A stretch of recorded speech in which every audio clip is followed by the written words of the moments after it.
I know.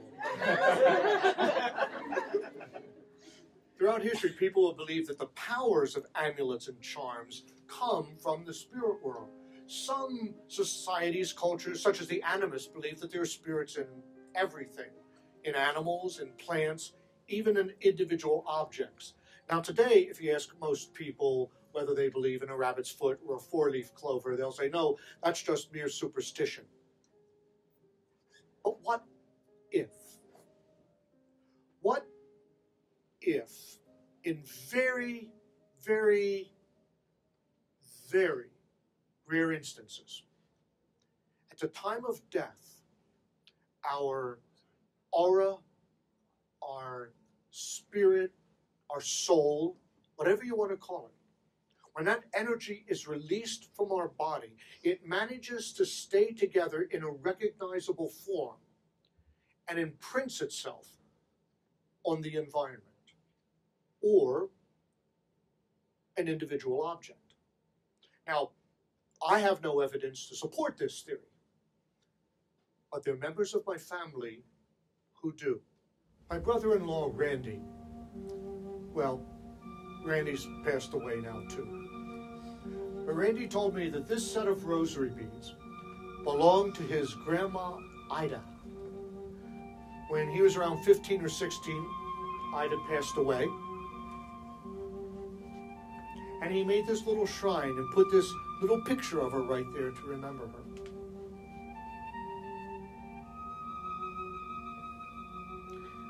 Now, for those of you who are not Catholic, I should explain.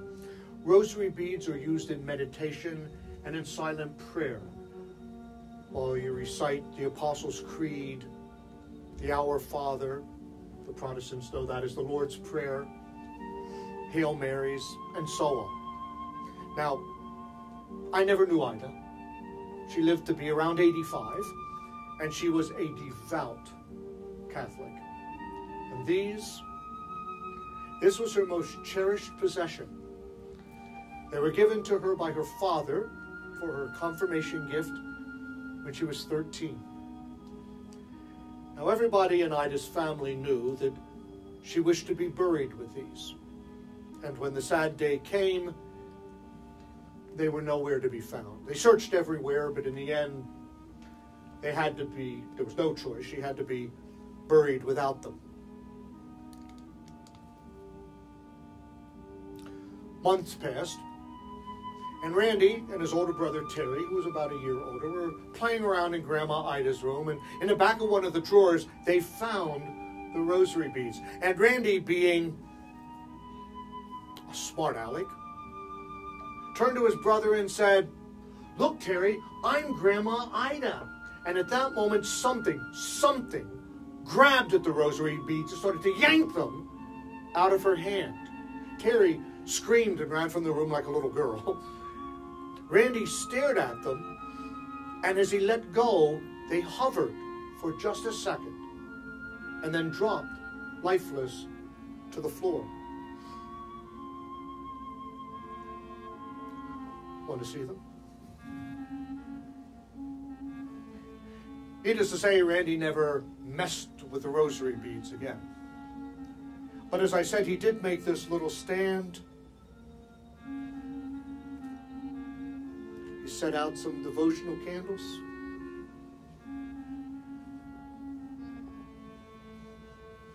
Now, for those of you like me who predate the Second Vatican Council, you'll no doubt recognize these.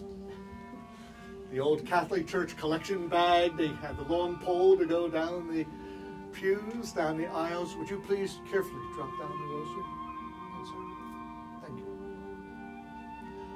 Randy believed to his dying day that on that morning, Grandma Ida had crossed back from the other side to try to take back the rosary beads, to try to take them with her to the grave. I believe something else was happening.